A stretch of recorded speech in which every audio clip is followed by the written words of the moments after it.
Bandera with DJ Yuri. Morning Confessions.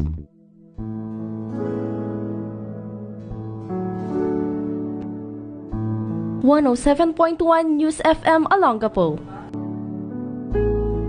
Basta radyo, ibandera mo!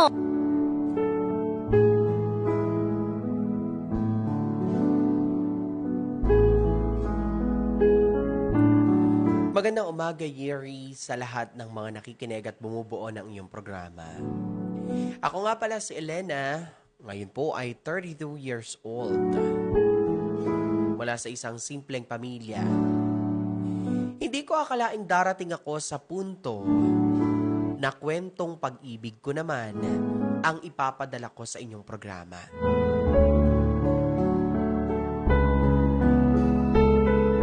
Hindi pala ito madali.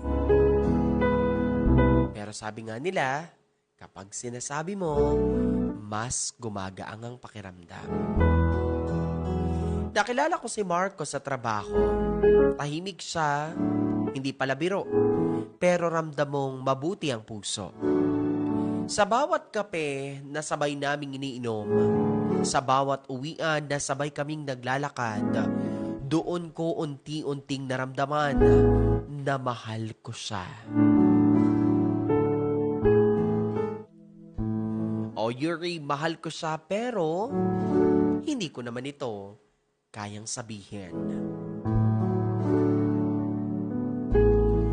Mas pinipili kong itago kasi masaya na akong makita siyang masaya. Hanggang sa isang araw, lumapit siya sa akin, may ngiti sa labi at may hinang sa mata.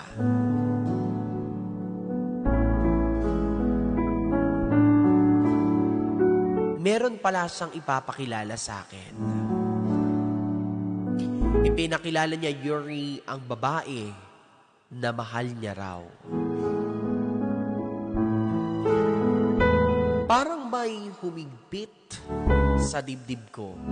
Gusto kong umiyak, gusto kong sumigaw, gusto kong magtanong kung bakit hindi na lang ba ako. Pero ngumiti lang ako. Kasi kung mahal mo talaga, hindi mo pipilitin na piliin ka. Lumipas ang mga buwan, naging kaibigan ko ang girlfriend niya. Masaya sila at ako. Eto, natutong ngumiti kahit alam kong may kulang.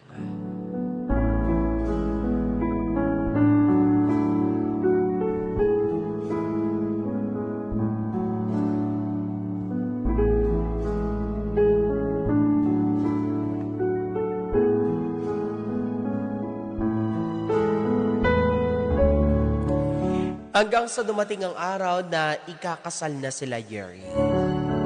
DJ Yuri, sa totoo lang, kahit masakit para sa akin, ako ang tumulong sa wedding preparation nila.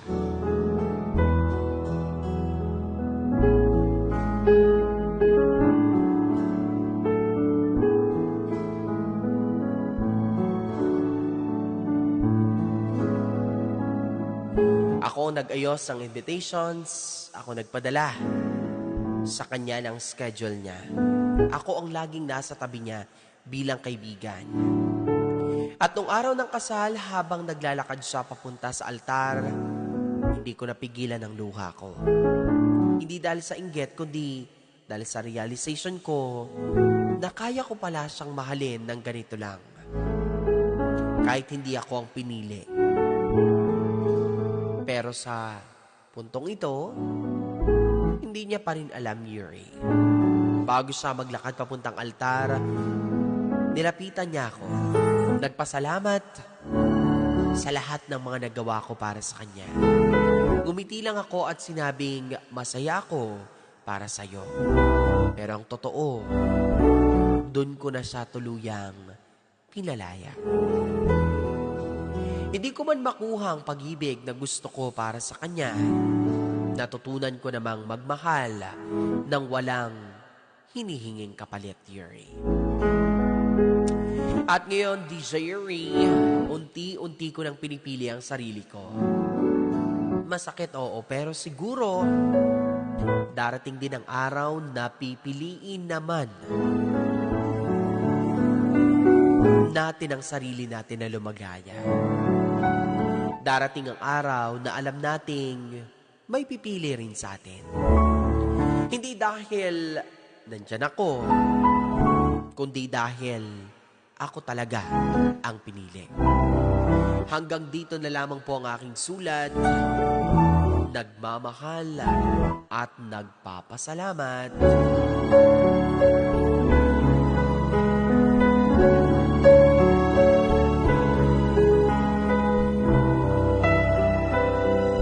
Elena.